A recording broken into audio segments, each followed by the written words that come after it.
Cette butte est orientée de façon nord-sud. Le décaissement de la butte s'est donc fait sur environ une vingtaine de centimètres. Nous avons conservé ces tronçons que nous avons positionnés sur la périphérie. Tous ces bois sont mis sur toute la surface qui a été décaissée.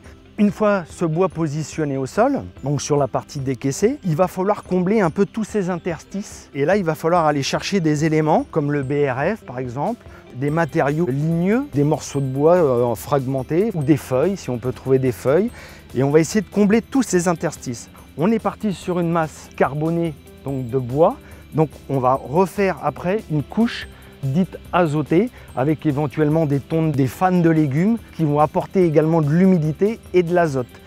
L'association de matières azotées et carbonées va favoriser l'humification et la mise en place de toute cette vie au sein de la butte. À la suite de ça, on va mettre des bois de plus fin diamètre, des brindilles, des choses comme ça, qui vont être plus rapidement assimilées et assimilables par la vie du sol.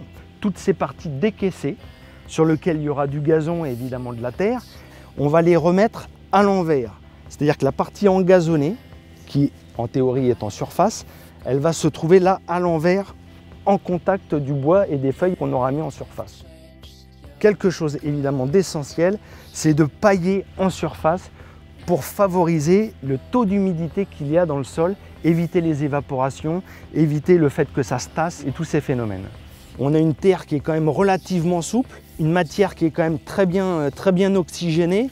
Alors en 6 mois, les actions qui ont été réalisées sur cette butte ont été ni plus ni moins finalement que de surveiller et observer l'évolution de celle-ci, à savoir vérifier si le taux d'humidité était constant, ramener un peu de compost et un peu de fumier. Sur un espace ou une surface comme celle-ci, on doit pouvoir se permettre de planter environ 140 à 160 plants de légumes.